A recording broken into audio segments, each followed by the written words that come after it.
تشافي يوجه رسالة واضحة للاعبي برشلونة قبل مواجهة أتلتيكو مدريد.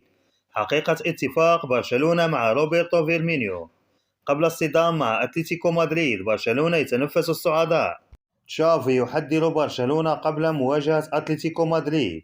حذر تشافي هرنانديز مدرب برشلونة لاعبي فريقه قبل مواجهة أتلتيكو مدريد مساء الأحد في ملعب الكامب نو ضمن منافسات الدوري الإسباني.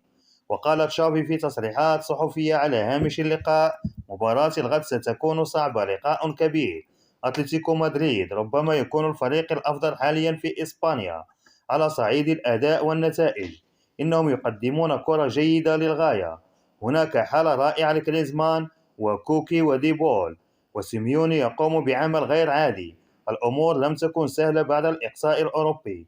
المباراة ستكون شديدة الصعوبة.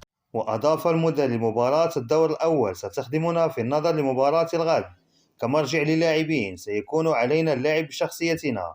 لم نفوز في آخر مباراتين في الليغا. الخسارة في الكأس أمر آخر. بطولة مختلفة، نملك دوافع إضافية. الليغا في طريقها لنا، وعلينا أن نعلن عن رغبتنا بوضوح. ويجب أن نظهر الشخصية المطلوبة. لم نكن في المستوى الذي نريده في آخر مباراتين أو ثلاثة. واستطرد تشافي: رسالتي واضحة للاعبين، علينا أن نعود لمستوانا. يجب أن لا نفقد الكثير من الكرات، مع صنع المزيد والمزيد من الفرص على مرمى الخصوم والضغط على حامل الكرة. حقيقة اتفاق برشلونة مع روبرتو فيرمينيو. ذكرت صحيفة ديلي ميل البريطانية في الساعات الماضية أن البرازيلي روبرتو فيرمينو توصل لاتفاق مع نادي برشلونة الإسباني للحصول على توقيعه في صفقة انتقال حر بمجرد نهاية عقده مع إدارة ليفربول الإنجليزي بمجرد نهاية الموسم الجاري.